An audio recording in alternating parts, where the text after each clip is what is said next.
Hai, Assalamualaikum semua. Kembali lagi dengan saya Desi Damayanti dengan NIM 50218 dari kelas 4A Program Studi PGSD.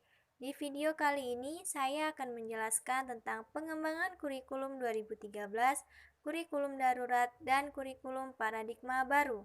Dasar pertimbangan kurikulum 2013, kurikulum darurat, dan kurikulum paradigma baru.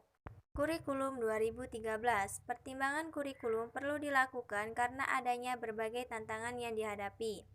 1. Tantangan internal dalam rangka pemenuhan tuntutan 8 Standar Nasional Pendidikan dan berkembangnya jumlah penduduk jika tidak dibarengi dengan kualitas manusia akan menjadi beban pembangunan. 2. Tantangan eksternal, adanya tantangan perkembangan zaman globalisasi di segala segi. Tuntutan kompetensi masa depan baik dari kualitas sikap maupun mental dan sosial.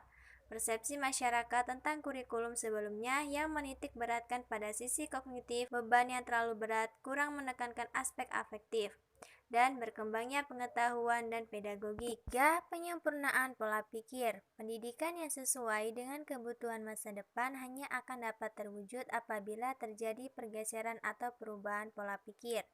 4. Penguatan tata kelola kurikulum.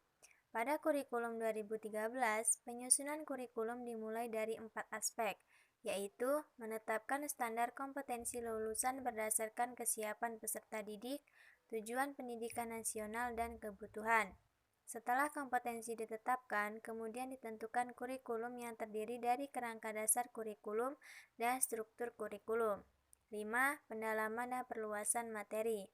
Perlu dilakukan langkah penguatan materi dengan mengevaluasi ulang ruang lingkup materi yang terdapat di dalam kurikulum dengan cara meniadakan materi yang tidak esensial atau tidak relevan bagi peserta didik, mempertahankan materi yang sesuai dengan kebutuhan peserta didik, dan menambahkan materi yang dianggap penting dalam perbandingan internasional. Kurikulum darurat. Dasar pertimbangan kurikulum darurat yaitu untuk mementingkan kesehatan dan keselamatan peserta didik, pendidik, tenaga kependidikan, keluarga, dan masyarakat, serta tumbuh kembang peserta didik dan kondisi psikososial juga menjadi pertimbangan dalam pemenuhan layanan pendidikan selama masa pandemi COVID-19. Kurikulum paradigma baru. Dasar pertimbangan kurikulum paradigma baru yang mempertimbangkan pada penyusunan jam pelajaran agar sekolah bisa merdeka dalam menyusun jam pelajaran tersebut, dan pendekatan pembelajaran lebih fleksibel dan pada struktur kurikulum berupa kegiatan intrakurikuler dan kegiatan proyek. Selanjutnya, rasiologis pengembangan kurikulum 2013, kurikulum darurat, dan kurikulum paradigma baru. Kurikulum 2013. Rasiologis pengembangan kurikulum 2013 menuntut kurikulum untuk memperhatikan dan mempertimbangkan aspek peserta didik dalam pelaksanaan kurikulum, sehingga nantinya pada saat pelaksanaan kurikulum, apa yang menjadi tujuan kurikulum akan tercapai secara optimal. Kurikulum darurat.